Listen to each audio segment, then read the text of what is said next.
Hello, folks. Welcome to Between Awesome and Disaster. This is your host, Will Carey. Thanks for being here. I appreciate all of you as always and hope you are having an excellent day wherever that might be in this world. And I know some of you are somewhere else in the world other than the United States of America, where I am. And I love the fact that I do a podcast and I have gotten listeners from all 6 continents. I think it is very cool. So if any of you are out there, please feel free to message me on Twitter at Comic Will Carry. I'd love to hear from you.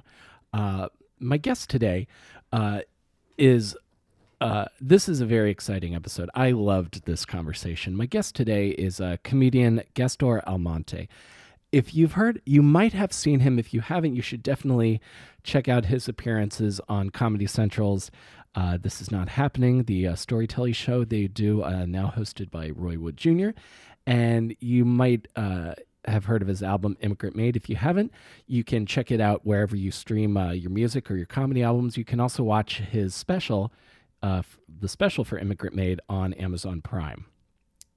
Gastor I've heard of as a incredibly funny, incredibly at ease, natural performer and storyteller, because this is what I had known of Gastor before we had met. And when we did this podcast, that was the first time we had actually met. I had only known him by reputation and through social media. And I'll have if you go to my Instagram or my Twitter feed, I will have links to some fun back and forth that we had about the podcast on Twitter, because Gastor had never met me either. So this was our first time getting to spend some time together chatting on the podcast. And we had a lovely conversation. There's a lot of great music talk in this episode, a lot of great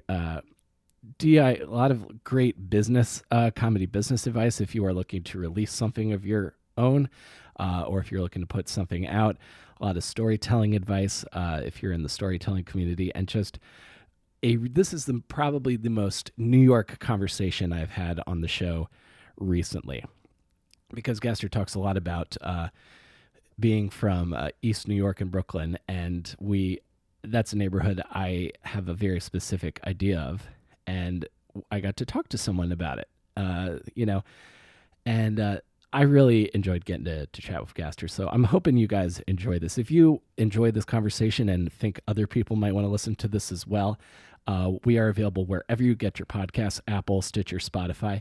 And I appreciate you guys being here and sharing the good word about this thing that I'm trying to do. So thank you guys for being here. And let's go to my chat with comedian Gastor Almonte.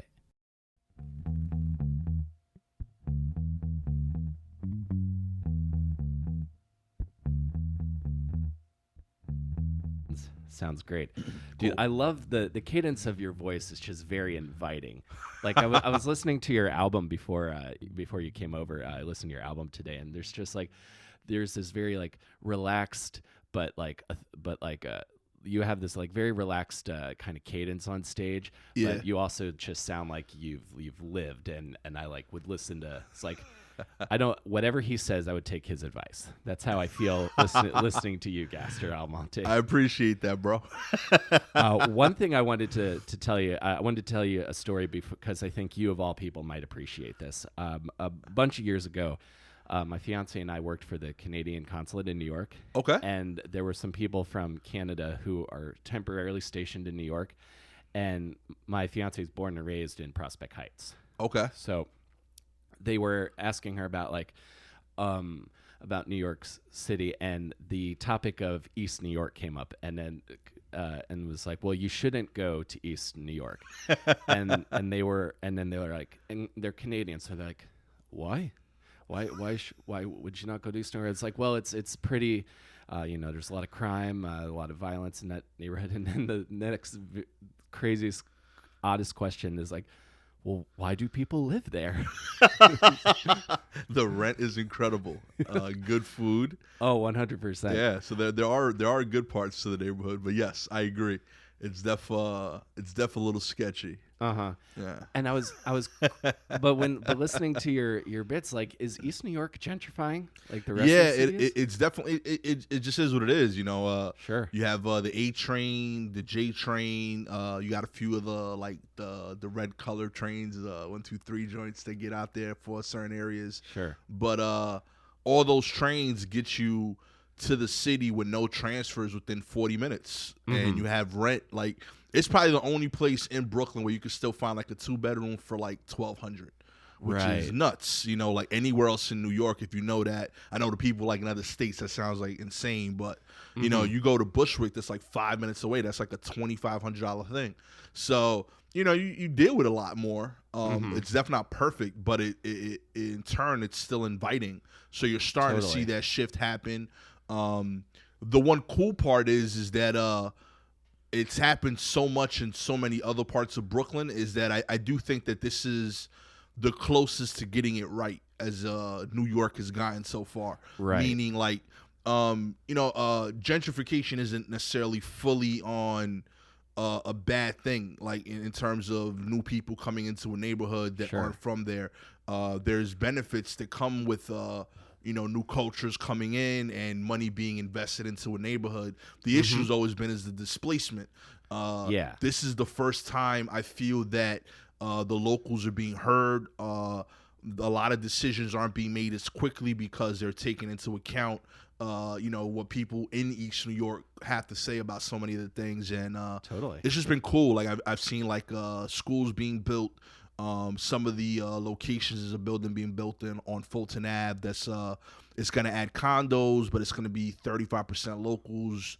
And it's adding a second location to one of the CUNY colleges. So, like, there's going to be an investment in the education of the locals as well as new homes. So, yeah, like, there's going to be some new people, but also the people that are there will kind of win, and get some out of it, too. 100%. Not to get political, like, 5 minutes into this or whatever, but it's important to me, though. So, yeah. Oh, I agree, because nothing is better. Nothing is more, I feel like, disrespectful than like going into a neighborhood that has historically had been underserved and has had issues, fixing it, and then people who have lived there now can't be there to enjoy the work that has been put in. Right. So I'm glad to hear that there's at least that sounds like people are listening to the people who live there. That's a positive thing. Yeah, I hope it becomes like a role model for how like it happens in any other place. So let's see. Fingers crossed, you know what I mean? Absolutely. And you're born and raised in Brooklyn. Yeah, that's where you grew up. So, and how old are you? 35. You're 35. Okay, so you're a couple years older than me. So you remember like Brooklyn and New York City, like back in the day when there was like, okay, you can go down that block. You can't go down that block after dark.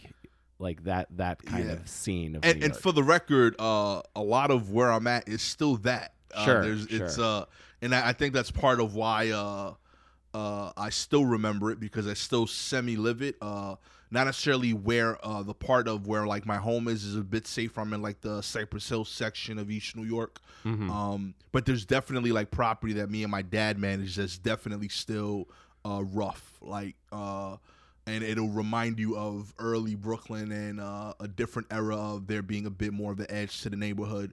Sure. I don't fully necessarily think that's a bad thing. I feel like there's still a need for people that are, not as well off economically to have a place to live. And by the same token, the dangerous aspects of it, that just comes when not enough is being done to help the people that are in need. So it just tells me that there's an opportunity. That's all that tells me there, that there's people that need something. They need it so bad that this is what it's come to. Sure. So, that's all it is for me. So when I see that, I necessarily think like, oh, this neighborhood's bad. It's just, oh, this neighborhood needs help. You know what I mean? Totally. So, there's still a lot of that in East New York. There's still some of that in Brownsville, neighboring neighborhoods in Brooklyn. Canarsie has a bit of that. But yeah, the rest of Brooklyn definitely has kind of lost a little bit of that edge. I'm glad the neighborhood, the borough is safer. I'm glad it's quote unquote better in terms of like raising a family and safety aspects of it. By the same token, I missed a bit of like street credibility that came with it. Like I used to be able to say like I'm from Brooklyn, and instantly like people knew my upbringing. Don't mess with them, whatever the case may be. And now I kind of have to like, that's kind of why I really doubled down and say East New York, because it's still like it expresses that in a way that Brooklyn would have 15 years ago, and now it just doesn't say it anymore. People say I'm from Brooklyn, they think of like people from Portland that transferred over or something. Right? They think you're like they think you're like a chef at like a sous chef at like a like a really happening brunch spot. Yeah. It's not the same at all. So. I've doubled down on making sure that people know East New York, Brooklyn. It still gets confused all the time. There is a town in Jersey that's similarly named right over the border that's very well off. It's like New York East or something. Yeah. So that gets confusing a lot. A lot of people think I mean like the east of like the state of New York or the east of Long Island. So yeah, we you gotta specify. Yeah, so I'm putting it out there, letting people know it is definitely a neighborhood in Brooklyn.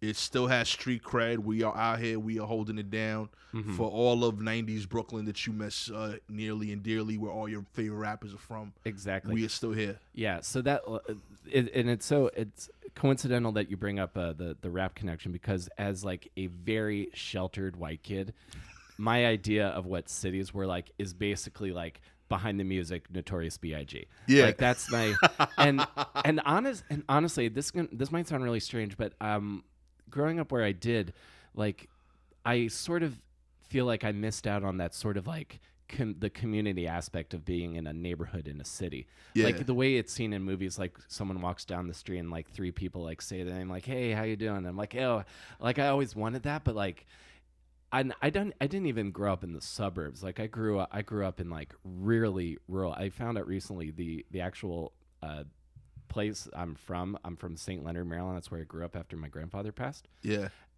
Is not even considered a town or a hamlet. It's called a census designated place. Wow. It is just a large enough group of people that the government's keeping track. That's awesome. That's where I'm from. So like very, very isolated. So like I lived with around a bunch of people that didn't want to be around other people. That's awesome. Yeah. So I had always had that idea of like, oh, if you live in the city, like you walk down the street and everyone says, "Hey, how you doing?" And then like you say hi to the guy on the corner, and maybe he sells you drugs or maybe he does. Yeah. based on the music of the people who I listened to that came up from there. It's dope because like I just like I knew like anywhere I went, like people would know, oh, that's Leo's kid or whatever. So like from like age like 6, if I go to like the corner store or if I was hanging out in front of my house, I instantly had like a rep. It was first being like my dad's son. And then like like you get like your crew together and people would like wherever you went, like you kind of knew which of your boys lived in that direction because it would expand your safety. So like I'm in East New York, but there's so many people per block and there's so many things that you need that are handled within that block that you don't really have a reason to leave. Like you have like a barber, corner store, and like any other like type of food or whatever you might need, or laundromat. All of that is within like 3 blocks of you. So like 6 blocks away, that's still East New York, but that's like another world again. But like I'll have a friend that lives there. So like when I'm on that way, if somebody confronts me, I could be like, "Oh, I'm Jeff's boy." "Oh, okay, cool. You good for like another 3-4 blocks." And it just keeps buying you credibility further and further away. Right. So you're encouraged to get friends in a wide geographical swath. It's smart, you know what I mean? Totally. I also love when the story is about your dad. Like the impression I got from like hearing you on Comedy Central is that your dad seems like a super solid guy. And like a very positive, but in a positive, like I'll smack you upside the head if I have to kind of way. Yeah, and he still is that to the T. I got threatened today to get smacked with a smile, but literally to this day he is very much that same guy. just older, but it's still him. He still has street swag. He's still out there working, hustling. He is the sharpest business mind I've ever met. And it just so happens that he like just grew up rough and he applied it where he applied it at. But yeah. Absolutely. And where is he from originally? He's born in the Dominican Republic. He came over here mid-teens, graduated high school in East New York, the school Franklin K. Lane. Terrible high school, so bad that it got like I remember when you're in 8th grade, you get this book of all the public high schools, and it was divided by borough. Franklin K. Lane was on the border of Brooklyn and Queens, and neither borough wanted credit for the school. So every year, the school would flip-flop from being listed as a Brooklyn school with the Queens address or a Queens school with the Brooklyn address. So, like, neither one could, like, be like, it's our shitty school. Gotcha. But, yeah, it eventually closed, and they opened, like, 6 high schools within the same building. But, yeah, they just couldn't figure out how to correct the school ever. And it is actually the high school you see depicted in the current Spider-Man series. That's the building. Really? Yeah, Franklin K. Lane. That building was a notoriously evil high school. That it was horrific to go there. But now it's like 6 relatively decent high schools inside the building. And that's where your dad. And that's where my dad graduated. Went. And what did he? And what was his business? Sounds like he did a few different things. Yeah. Like officially and to this day, what he does is he's just a landlord. He owns buildings and properties. On his way there, he did a lot of different things. He did loan sharking. He's owned a lot of different bodegas and supermarkets. And being frank, I don't know all the things he's done. I just know that it randomly would come up that he knew people just regularly. Like totally. So I don't fully know all the jobs he's had. I don't think he'll ever tell me all the jobs he's had. I just know that anytime I tried to do something stupid growing up, if I tried to do it within the East New York area, I always met someone that wouldn't let me do it because they knew him. So yeah, I'm a good person, but I know that I got forced that way far more than I wanted to be. Yeah, you were kept in the lanes. Yeah, like now we're not messing this up. Right, takes a village, I guess. And amen. And how about your mom? What's her story? Yeah, my mom is dope. She is the opposite of my dad in a lot of ways and that stuff, and that's how I got my balance. Also from DR, also an immigrant. Came here. She went to college while he was working at the bodega, I remember, and she has been a city social worker for 30 years. She just retired about 3 weeks ago. Awesome. Congrats to her. Yeah, I'm real happy. That's important. That's important work in a city where the people who need help, I think, really need it. Because I feel like New York, maybe even more so than other major cities, like when you are doing great, it is the greatest city in the world, and when you are not in a good place, it is just fucking beating you over the head with adversity. I am in awe at how many people live on like a per like block area and you still feel lonely. Like if something's going bad, like you can feel by yourself on a block with 1,000 people. Like that's insane. And it's such a like New York thing where like the amount of pressure that the city applies, whether it's economic or emotional, like ideally you would just go see people, and there's plenty of people, but they're so like in their own thing and then in their own pocket that it creates like a feeling of you being alone despite the population. Yeah, you know what I mean? I agree. I agree with that absolutely. And then I feel like especially because being in the entertainment business, like where the grind is very romanticized, the hustle and how hard you gotta work to get any sort of anything. I feel like that plays into the grind of the city as well. Yeah. So okay, so you're growing up in East New York. So when you were in school, I'm curious because I feel like we obviously have very different growing up experiences.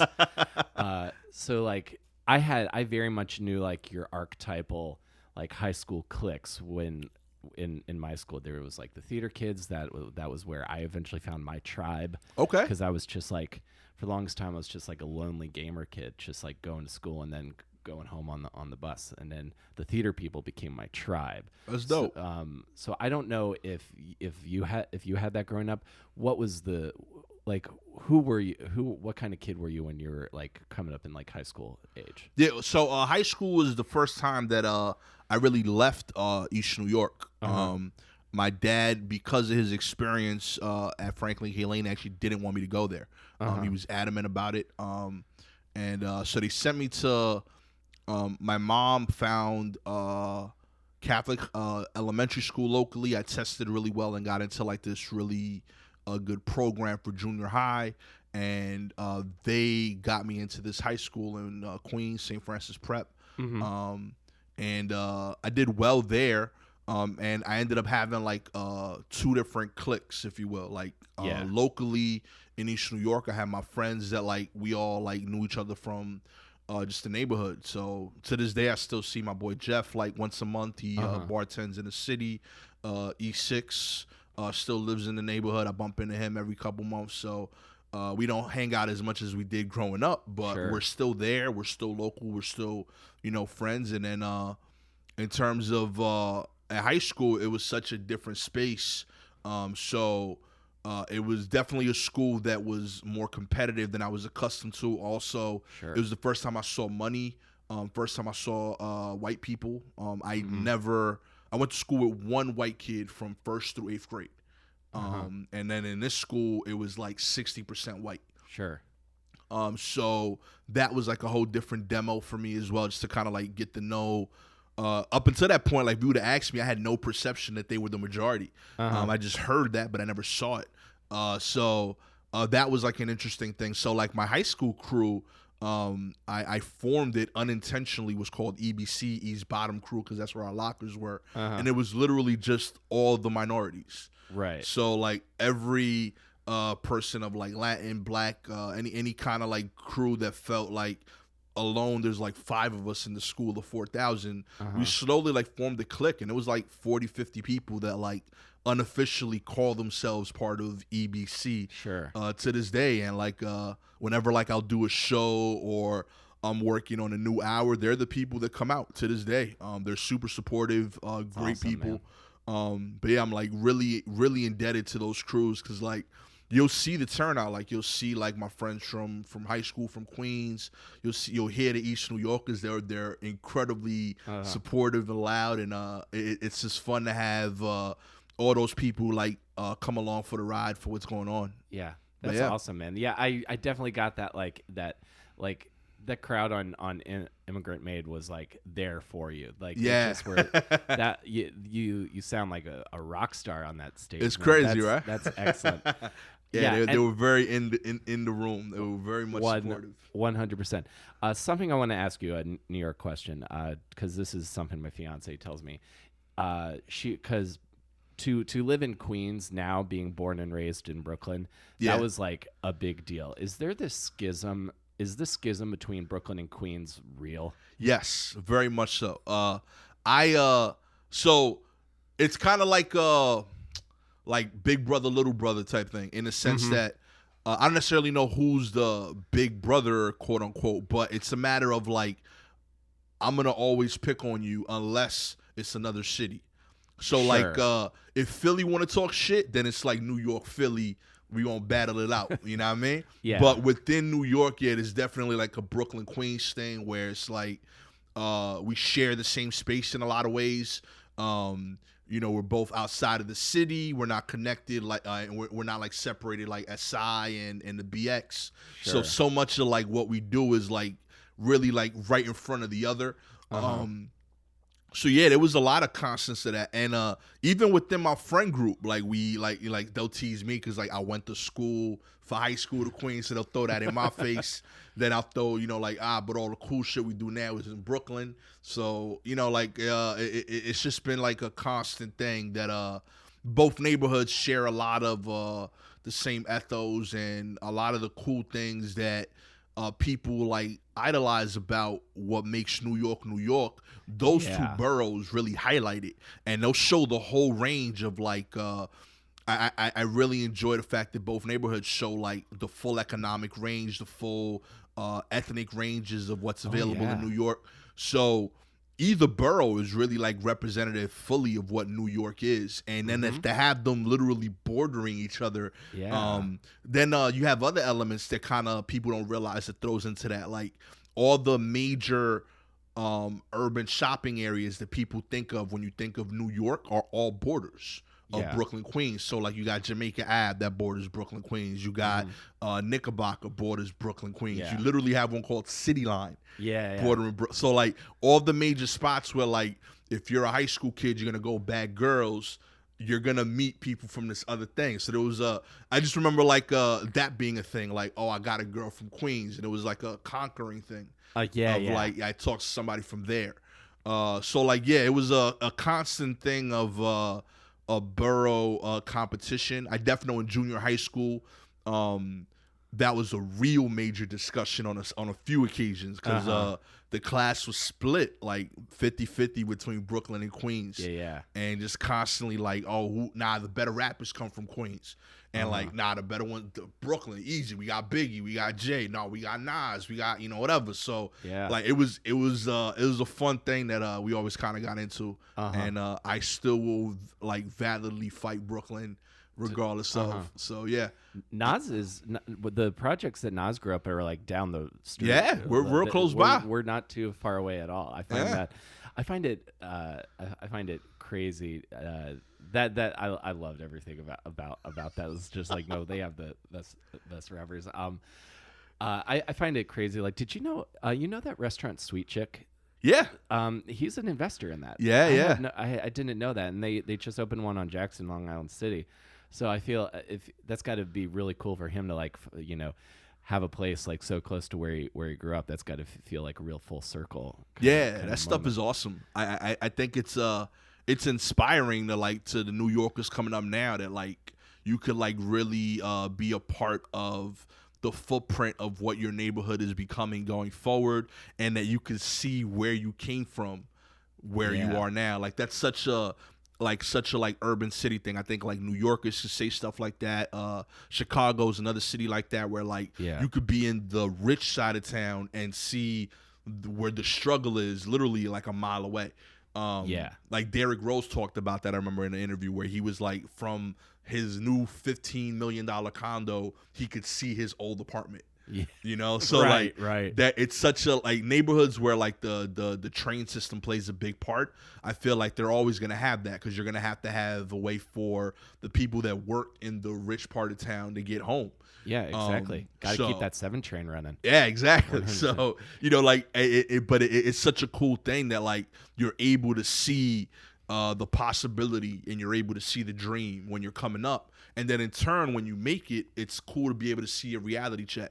To know like where you came from. So keeps you humble. I can't imagine how awesome that would be for Nas to be able to know like, yo, that's my old hood, like that's my old block. 100%. Yeah. And especially thinking about like, if you want to talk about, especially like Brooklyn, Queens, that's where I feel like the real culture in New York is, especially like you go down that 7, like if that 7 train, you Google any kind of foodie, YouTuber, or food influencer, they're all going up and down that 7 train. Yeah, that's where like all of the real good shit is. Hell yeah, because you get the best of what every nationality offers is on that line. Yeah, it's incredible. Like, and you could go, and that's the thing that like I think is so beautiful about New York. You could get off every single stop, and you will speak a different language, like to get along with the locals. And it's 11 blocks. Like, it's just one stop on the train, but you completely changed the culture, who's here, what's the norms, and I just think it's beautiful that we all figure out how to get along, how to work together, and that you can learn and experience that for $275, or whatever. That's awesome. Yeah, 100%. Like nothing. I have so many spots way out in Flushing that I tell very few people about because like, no, you get on my Patreon, then I'll tell you. Amen. I don't want to get ruined. So was music a big part of your life when you're in that crew? Because we were talking about rap a little and hip hop a little bit before we turned on the mics. Was that a big part of your life growing up? You said you worked in music a little bit. Yeah, man. I've always been a big hip hop head. I did audio engineering right out of high school. I worked with Q&5 Music, so I grew up idolizing these underground rappers. I ended up having an opportunity to like work with a lot of them: Tone Deaf, Pac FM, Mecca, Session, and all these dudes. Cunning Linguist, who to this day, like, know from Cunning Linguist is a super successful artist that I can now call a friend. And That's cool. I just think it's so cool that like I got an opportunity to like chop it up and build that and work with them. And yeah, I feel that music has played a part in who I am and how I define myself. I feel like every major moment in my life I can hear a song. Yeah. And part of why I enjoyed being such a like hip hop and in particular like indie hip hop for like high school and college is the fact that like my songs are more unique or less heard than Sure. some of the songs that other people would have collected to their memory because it's not like Pop 40. So there's something special about the fact that like every now and then like I'll play a song that I know for a fact my son or my daughter will never hear in like a movie, or they'll never hear someone reference, even if they're talking to people my age, and I could explain to them not only why this song is important to me, but in some cases I might have played a role in the song, or I know the people that made it. So there's like a lot of cool backstory to that I enjoy. And also just being frank, like in terms of hip hop, I feel like even I'm a comedian and I know that and I enjoy that, but I do think that I'm a hip hop artist. And I think that there are, like I'm not a rapper. That's a different thing. I get that. But I think that being a hip hop artist has to do with an aesthetic that you present. I think Dave Chappelle is a brilliant hip hop artist who happens to show that through comedy. So that I think that's a big part of why I've maintained that connection. I still work with a lot of hip hop artists to this day. I've just in a different lane, like I'll be on their videos or whatever the case may be. That's but yeah. Yeah, that makes total sense. The same way like the 80s, you had like Sam Kinison and Bill Hicks were always called rock and roll comedians. Yeah. That makes absolute sense to me. Yeah. Just because I'm interested in like recording and like studio music stuff, what was your role in like rap sessions? Like, are you creating beats or is it more technical? No. Like, what goes into the like a studio session for hip hop? Yeah. So same idea as all the other genres. In terms of what's involved, you'd have it was definitely more electronic based. So at the time, it was a transition of people making beats on their computer. So you had like I saw some of the very first adopters of FL Studio, what was at the time Fruity Loops. Yep. But most people that made beats at the time would come in with like an MPC or Korg Triton, and they would plug it into the to the board. And I was an audio engineer, so I would record it. And that depended on the budget of the artist and where we were. So like, some artists at the time still were very much in the I need to go to the studio kind of idea, so they would, rent out studio time. Yeah. But this was also during the very beginning of like people having sound cards and recording things at home. So I feel like a lot of the projects that I was involved in early on were probably some of the first ones that featured things that now are normal. But I remember like articles like were written about artists that I worked with that were just the text, the wording that they used were funny. Like I remember Tone worked on a project where they were referred to as Net Cs because they recorded the song in different states. So they emailed each other the audio verses. Sure. And now that's normal. Like, Yeah, I could lay down like some guitar and vocal tracks, send that to a bass player, send that to a drummer.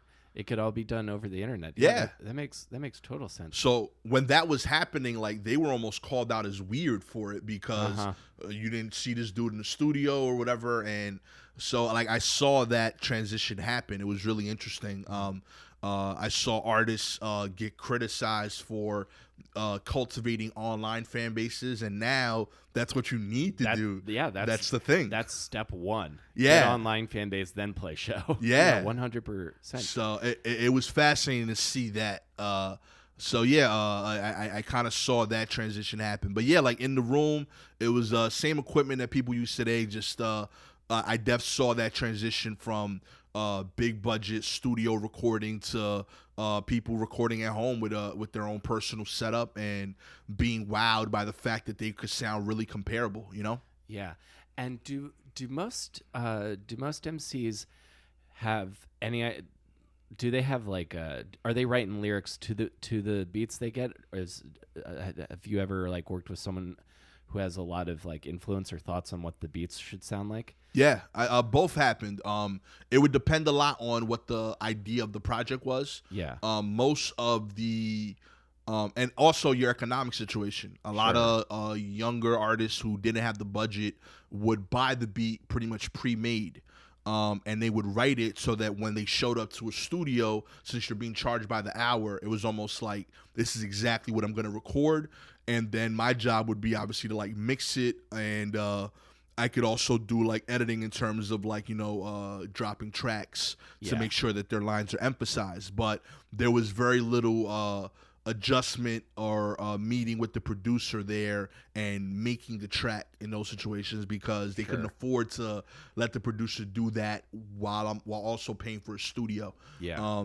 There were a few occasions where we had like a studio hookup and we could just kind of like hang out and vibe and make songs together.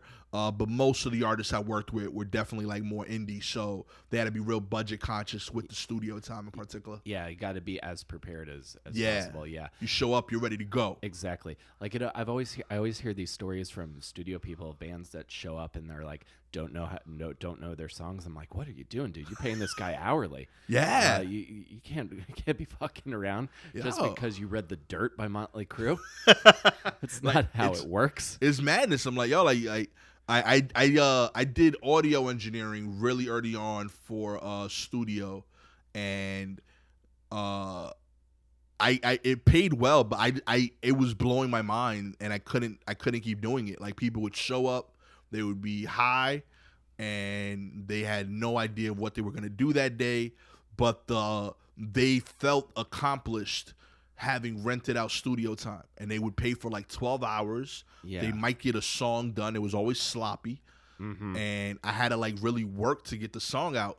And I definitely think there's a time and place for vibing and figuring out and working together in that kind of like format without a fixed goal per se. I do think there's a space for that. Yeah. But it shouldn't be like the ongoing way of working all the time. Like, there is a value to like working shit out and coming in with an agenda. Yeah. And like, yo, this is exactly the 3 songs I'm recording today. I got a vision for it. This is what it's gonna sound like, and giving me an exact vision as an audio engineer. So I appreciated both when they worked well, but that frustrated me very quickly, and it's why I ended up working with particular artists going forward. Exactly. You're like, I like the way you work, so we're gonna keep doing that.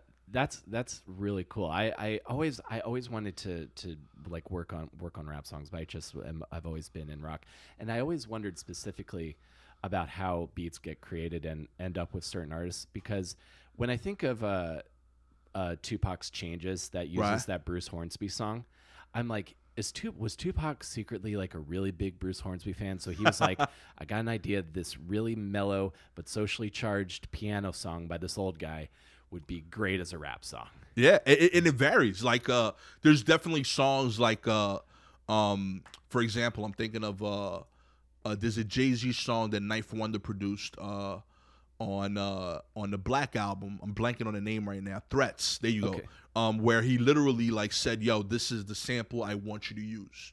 Make a song with this sample," because it meant something to him. Whereas there's other times where the producer just has a beat made and says, these are my 20 beats based on the type of music you typically make that I think will fit you best. And they'll give them and they'll present them and they'll pick something to work on. The rapper will record their version of it, and then the producer might take that back and now do little elements to like, spruce it up. Yeah. So there's a lot of different ways that I've seen it work. But definitely it's just fun to see them all when something beautiful comes together at the end. It's a magical thing. Like you feel it in the room. So Yeah, I'm sure you've had that too. I have absolutely had those experiences. They're super. They're so rare. Like the same way, like when you discover a new band for the first time or a new artist, then it just really excites you and you just instantly fall in love and just want to hear everything they've done. They get rare as you get older, but they're still I still chase those moments. Like incredible. Hip hop songs have made me cry. Like they fully have given me like the range of emotions. And it's just powerful to feel that when it's being made. As a stand up, like I work so hard to show like a range of emotions. That's why I do story centric stuff.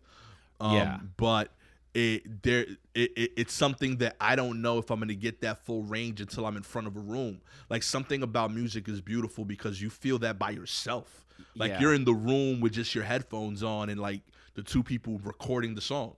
And you can feel that emotion that stand up I might only get if I'm doing it in front of 300 people and everything lands perfect. I agree completely. That's the beautiful and maddening thing about that art form. It's like theater.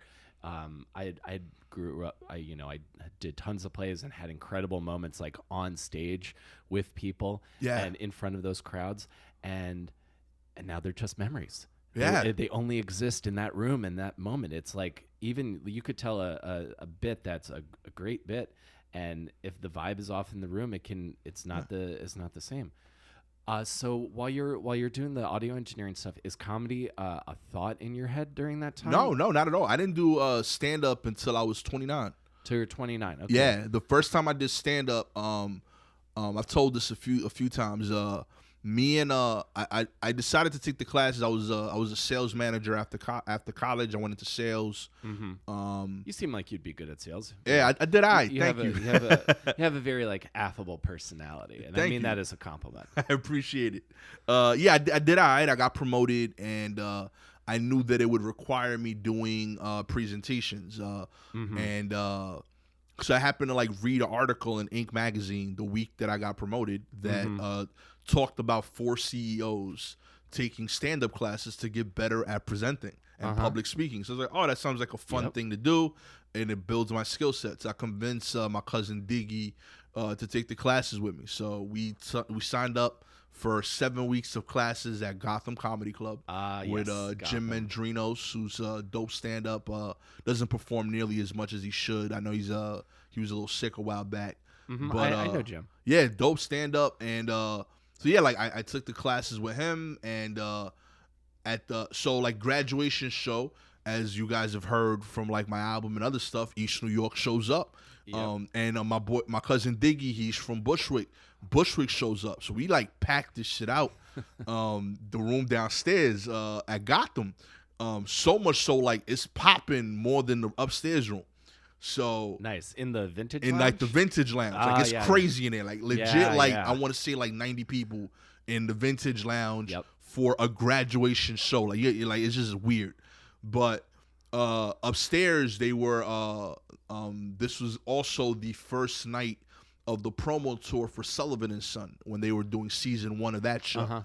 So I don't know anything about stand up in terms of like outside of like the major people, Eddie Murphy, Kevin Hart, or whatever at that point. So I'm in this class show. I know probably 2/3 of this crowd is either my friends or my cousin's friends, and then like whoever else the other 5 people in this class brought. Yeah. So I do my set, and it went really well for a first-timer set. Sure. And this was also my very first set. Like I did they would have you do jokes in front of the other classmates, but other than that, I'd never performed anywhere. Right. So I do the set. It goes really well. I get off stage, and this black dude walks up to me. He's like, yo, that was incredible. How long you been doing stand-up for? And I'm like, 7 weeks. And he's like, that's crazy. He gives me a pound, and he walks off. So I'm thinking, that's one of my cousin's people from Bushwick, whatever. So we hang out, whatever. Then we go next door after the show to that barbecue spot. Yeah. I remember that. Right? place. It's dope. Yeah. So we're hanging out there, and the black dude comes into the spot, pulls me outside, and he's like, "Yo, I'm glad I found you. I spoke with the dude from Gotham that booked the show to find out you guys were here. I've been doing stand up 10 years. What do you do?" I was like, I'm a sales manager. He's like, listen, I don't know what the hell you do for a living, but this is what you're supposed to do. You know what I mean? So, he gives me his number, tells me, yo, make sure like you follow through on this, but this is your calling for real. Yeah. Who was that? And it's freaking Roy Wood Jr. Roy Wood Jr. Yeah. So, and this is before like he's Roy today. Like he already had the chops, and like if you're a comedian, you knew he was dope. It's just he wasn't famous. Yeah. What year was this? This is I was 20. This is like 7 years ago. Okay. Yeah. So that's like.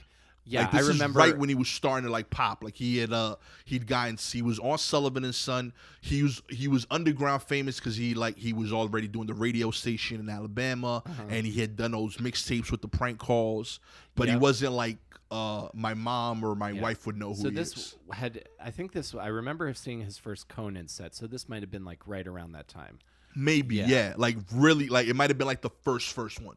Yeah, because he like blew up. Yeah, he's in like I followed him when I got home on Twitter, and I remember he had like 7,000 followers at the time, and I know it's like at like 150 or some shit like that. Yeah. So things have changed for him very much so. But I didn't even like when he's talking to me like even though it's not that far back, it's far enough back where like my internet connection on my phone isn't what it is now. So like I couldn't Google him in front of him and figure out, oh, this is a real dude. So like I heard this guy talk to me for an hour. I appreciated how genuine he was, but he doesn't mean anything to me at that moment. It's just, this is a guy that's really excited about how I did. He seems to tell me he's a stand-up on a TV show I've never heard of. So I go home and I look him up and I'm like, oh shit, this guy's credible. So yeah, I took that to heart, but I still got a dope paying job. So, I didn't do stand up for like a whole other year after that. I did the job, got paid really well, but I felt like the work life balance sucked, and got super depressed. And my wife sat me down and she was like, "Yo, what's going on?" I was like, "I don't like what I'm doing, but I got to do it because we make good money." And she's like, "Yo, we got tenants. The house is paying itself. Why don't you take a break?" And I was like, I guess. And I'm like, I'm gonna do what? She's like, when was the last time you were happy? And I was like, when I did that class show a year ago. She's like, doing a stand-up? I'm like, yeah. She's like, so do that shit. And I was like, okay. And I took a year off and did a whole bunch of open mics, like 200 open mics that year. And yeah, I've been doing stand-up ever since. I got lucky along the way. One of my friends, my boy Ricky, he was a manager at a different sales company, and he knew what I was trying to do. By the same token, he also knew that while I could afford it, it was definitely a hit economically. Yeah. So he told me, he's like, yo, listen, be a salesperson on my team. You won't be a manager, so you won't have that stress on you, and you'll work for me. So like, I'll work the schedule with you, so that if you have a show, go do the show. Yeah. And I did that for about 3 years, and then I eventually was able to leave that and do stand up full time. Absolutely. That is so important to have those people that like just believe you and help facilitate you like working on the craft. Yeah. That's incredible, man. So you've been doing, so you start stand up at 29. Yeah. And I can tell right away that the same way Roy Wood probably did. I could feel like your natural sort of like just natural charisma and presence, and I could feel it when I've seen you perform. So, and you've always done like long form kind of stuff. Yeah, and that's kind of what he at my album release party, he came back and he was one of the performers, and he cracked the fun joke about it. He was like, you understand like the ego of this kid. He was like, first time I see him perform, he's doing like a 10-minute story. And he's like, sure. Yeah, that takes balls. But that shit killed, and he actually showed like pieces of my set to his mom. So like his mom is like a fan of me from that like original piece. That's great. So I just think that's so awesome. But it's I've always been long form. I've always been story centric. Not as long as like what you see necessarily on like This Is Not Happening. Like but I definitely told like little stories throughout my set instead of like set up punchline. Sure. Yeah. And would you consider? And I had this conversation. Do you know David Lawson? Yeah, definitely. Yeah. So he's a good buddy of mine. So He was the first episode of the show, actually. Oh, rock on. Way back in the day. And then I did another one with him recently. I love that dude. So really sharp writer. Doesn't get nearly enough credit for that. Absolutely. His writing is so on point. I went and saw his new show he's doing right now, the 2020 Book Report. Okay. It's just so good. I don't know if you know the general concept of it, but no, I haven't peeped that one. He read all of the candidates for president. He read their books, and he's judging their qualifications for the job based on their book. And I love it. It's a brilliant show. Dude. It's really, really good. And we had always talked about like how like there's this like I don't think there should be this divide between the storytelling community in New York, because that's like a thing now. Yeah. Like with the Moth and Story Collider and all that stuff. And the stand-up scene, because if you look at like headliners on the road, like your Billy Gardells or like way back in the day, it's all long form kind of stuff. Yeah. I always kind of view it, and maybe if you feel similarly, it's like you're an artist and you're working in different mediums. Like you might do some acrylics, you might do some sculpture. Yeah, is kind of how I. Yeah, I mean, I have the pleasure of being accepted in both worlds, and I'm super appreciative of it. I work with Story Collider.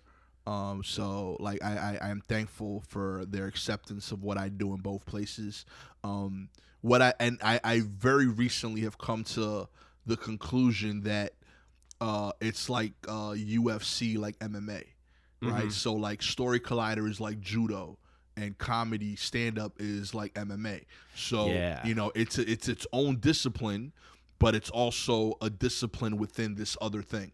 Mm-hmm. Within stand-up, it does change some of the elements, but overall, you recognize that it's still storytelling, if you will.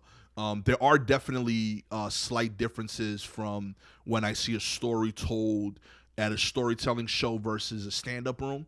But I do think that there should be more crossover. I think that most of the storytelling scene would benefit a lot from the discipline and the work ethic that stand-ups do. I think so. I think that there is a ton of talented people that are storytellers now, and if they had and I don't think it's because they don't want to work hard. I just don't think they realize that someone needs to start it. But there's room for someone to be a professional storyteller that isn't a stand-up. If they had the lane to perform 10 to 15 times a week and develop the perfect set of stories instead of really good stories that you only do once or twice a month. Sure. And I think that if we created those lanes, you would have professional storytellers, just like you have professional stand-ups that would tour and do all of that. And ideally, they continue to cultivate that scene that does that. By the same token, I think stand-ups could learn to be more vulnerable. Whenever I book Story Collider, the Brooklyn show with my homie Aaron Barker, and it's one of the things I'm most proud of. I book a storytelling show at the Stand, Beef and Broccoli, so I'm regularly looking for stories. When I ask stand-ups to submit stories, they don't give me stories; they give me anecdotes. That's a big. That's something I'm learning in my. I've been working on this pitch for Risk for a very long time. And I'm not quite. It's not quite there yet. I got to send them another draft and incorporate their notes, but life gets in the way. But yeah, like the difference between anecdote and story is a subtle one that I think more people should know. To you, what's the difference? There's a few things. One, I think that when you're a story versus an anecdote, one of the main things that I tend to notice is the anecdote is almost never about them. It's like something that they saw. It's like real third person. And that could function as a story to your friends. I get it. But in the storytelling world, in general, they want to see that you are the main person in the story. Sure. Because the second thing that we never get in anecdotes is the change that happened to the person. And you can't, and it's hard for you to express the change that happened to someone else, but it's real easy for you to show that change yourself. That's why I think that stand-ups are great if you hire them on a TV show to punch it up, whereas storytellers might be more instinctive to write the pilot. Yeah. But yeah, in turn, I think that storytellers could benefit a lot from going to a freaking comedy open mic and seeing if this funny story really is funny. You know, like how many jokes are in this thing? Did you maximize the opportunities to make people laugh? Did you show the full range of emotions? There's storytelling when there's silence. You can be confused in terms of, oh, this is deep versus they're not listening. Whereas in stand-up, when someone's not listening, I want to know that when someone's not making a noise, I want to know that I'm controlling that. And a storytelling show will let you get away with not knowing whether that's under your control or the crowd's being respectful, et cetera, et cetera. But yeah, stand-up, you will know very quickly if the silence is you're controlling the room versus they're just not in. Exactly, and that kind of leads into something else I want to ask you, because I agree with you, and I think most storytellers could, if they could get the chops that you get from having to do work in clubs specifically. Yeah. Like, and I don't know if any of the big clubs in New York would currently or would ever entertain a show called a storytelling show. But I feel like doing it in a club, a long story in a club, you will find the weak points quicker. Yeah. And the crowd will tell you. Yeah, and that's what I'm trying to do. I've gotten 2 dates so far at the stand. It's definitely not something that they've been the most supportive. And even, being frank, I'm sure they're not like, yeah, I need another storytelling show. I've balanced it by booking only stand-up so far. So they're just instinctively like, I can't have this much silence. So they're always looking to make it as funny as possible. Yeah. So in turn, I have to make sure that they're actually telling stories. I've had a few people that just get up there and tell 3 long jokes. But it's been something that they've been open to and that they're willing to try. So I appreciate the support that I've gotten from the stand so far. But I think that for storytelling to get to that next level where it's respected as its own art form, where you can make nothing crazy, but like there should be a storyteller that from shows makes 50-60 grand a year.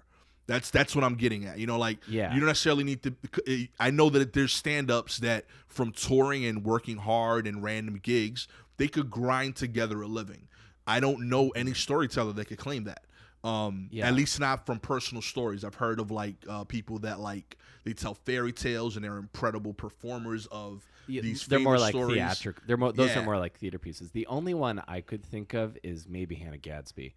Right, because Nanette blew up so much, and I think she's probably our only current example. Yeah, but I agree with you. If a streaming provider, I don't know if I have any influence in the industry right now, but if a streaming provider took a risk on doing like a showcase style for storytelling specifically, in showcasing that art form, I think that would get more people the idea of the form in their heads more, and I think you could start to see that. Amen. I think there's a lane for it. That's why I was so excited with This Is Not Happening. I thought that was great. There have been shows that have attempted it. I know This American Life had a show. I haven't seen it, but I know that they had a show a while back.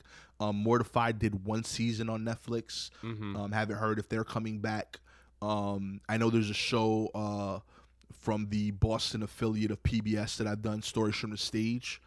They've done 3 seasons and it's only stories. There's definitely a lane, there's a need for it, and it's its own unique craft, and I think that it's beautiful when it's done well. But the more that we continue to cultivate it, the more likely that we'll have people that can do it for a living, and I think that's important for the long-term development of it. Once people can see, I can make a living doing that, you'll have more people that in turn can devote 20-30 hours a week to getting dope at that. Yeah. 100%. I absolutely agree with you. One more thing I want to ask you, and a couple business related things, and before we get out, your album was with a label. I'm planning an album in the next probably couple of years as far as putting it together. Should I be shopping it out to places, or would I want to DIY it and try to get attention brought to me for the next one? Yeah. What do you think's what do you, from your experience, what do you think is the best option? Yeah, man, it depends on what you're trying to achieve. My album came out with 800 Pound Gorilla. They were awesome. Yeah, Gabe Pacheco did his album with yeah, them also. I actually linked them together. Awesome. Gabe asked me to connect them. I hooked them up with Anthony Leo, who handles almost all their audio. And I linked them together at the recording for Jess Solomon's album. So like Nice. it was like a whole trifecta of 800 pound people there.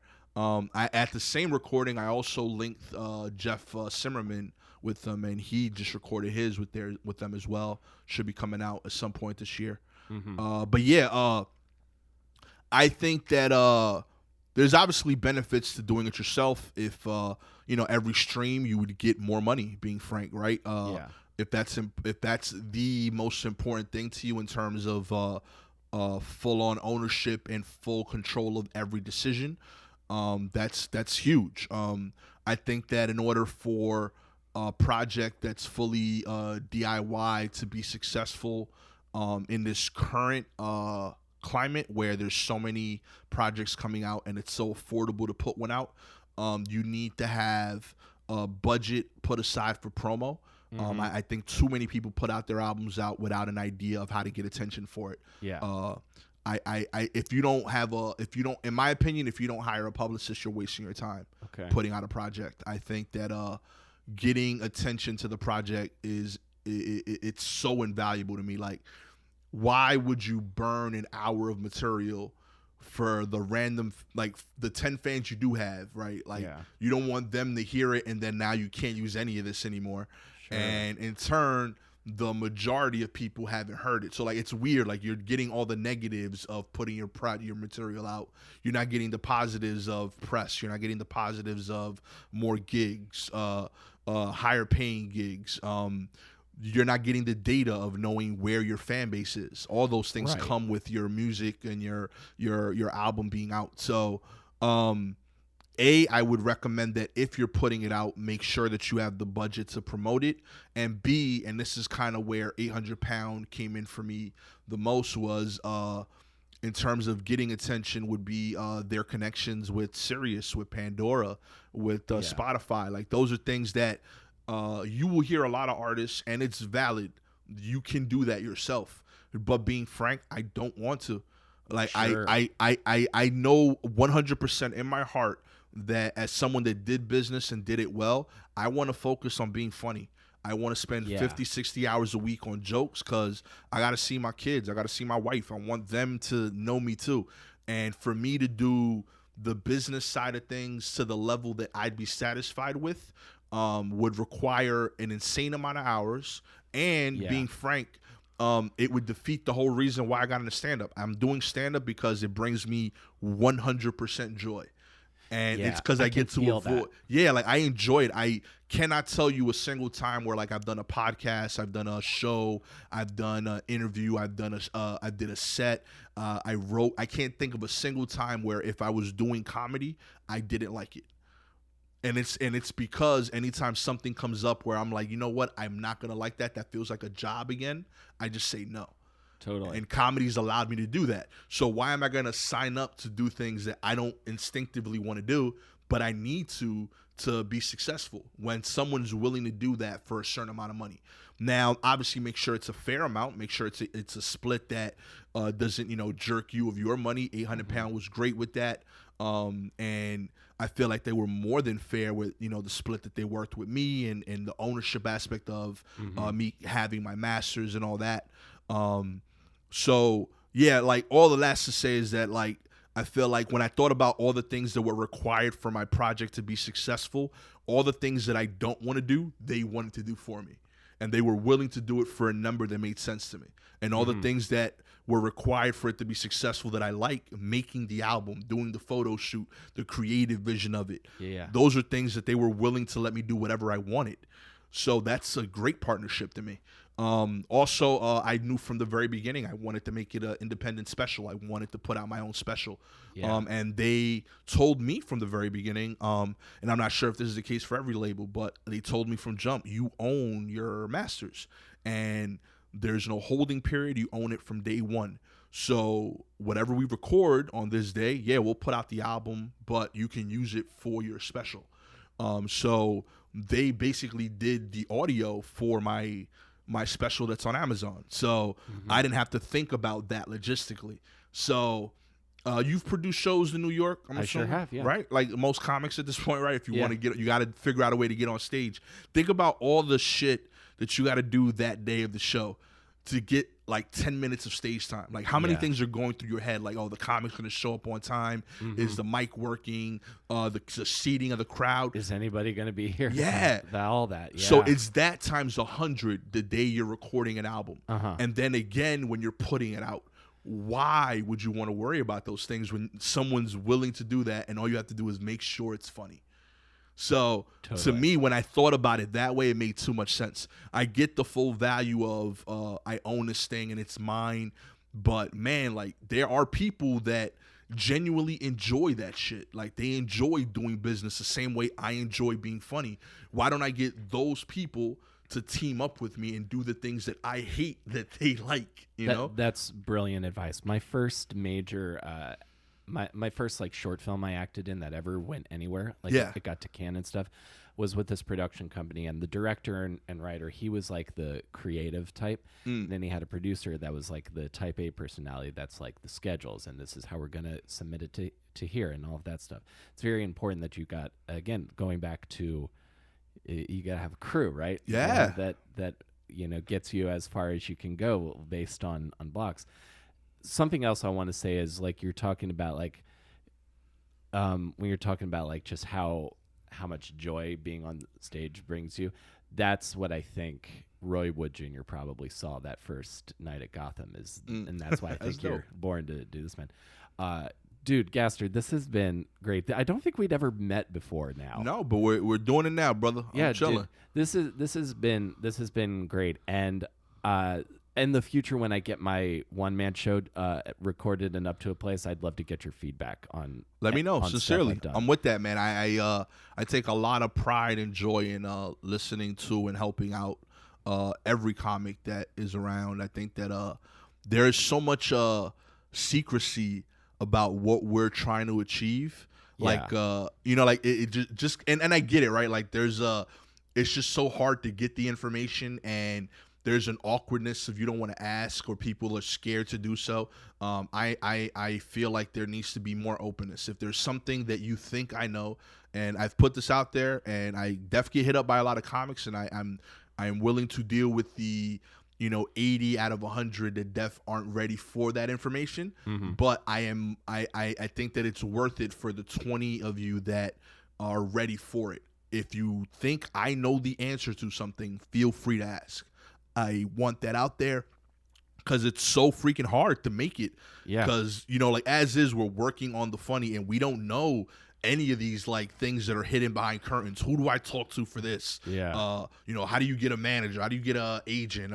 Sure. Where how do I get my album put out? All those things. People don't know those answers, and it's just like this weird like cloak that gets revealed to you think, because no one's telling you, and you're coming up together with other people that have the same experience as you do. So if you know me, if you don't know me, and you think I might be able to help, always feel free to reach out. I've proven that I'm willing to, and I will continue to be willing to help out any comic that is genuinely trying to do work. So yeah, hopefully it helps out. Awesome. Thank you so much, man. Is there anything we can plug before we get out here? Yeah, just like you mentioned, please check out my album and my special, Immigrant Mead.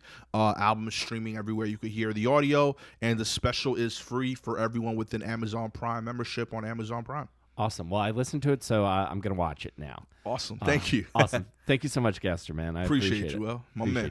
Dude, thank Always you so much. do dab set shows even if they don't see them. You know what I mean? Absolutely, man. Thank you. Peace.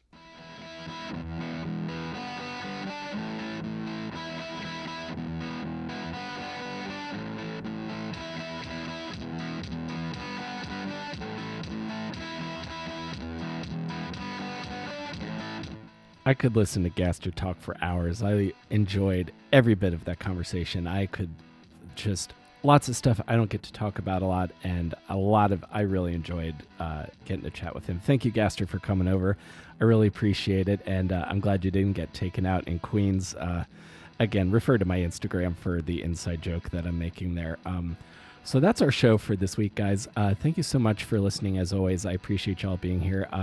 You can, of course, if you enjoyed this and want to share it with a friend, you can let them know Between Awesome and Disaster is available wherever you get your podcasts.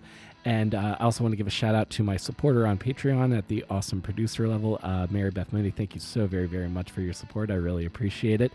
You guys can check out some of the exclusive stuff that I do over on Patreon for people who support me over there. I do patreon.com/awesomedisaster. You can check out some of the bonus episodes and also some food writing that I do, because I look the way I do for a reason, and I want to share it with you guys. So thank you guys again for listening, and check out Gastor's album Immigrant Made on Amazon Prime is where the special is, and you can stream it wherever you stream your comedy and your music. Thank you guys again for being here, and I will see you next week between Awesome and Disaster. Take care, everybody.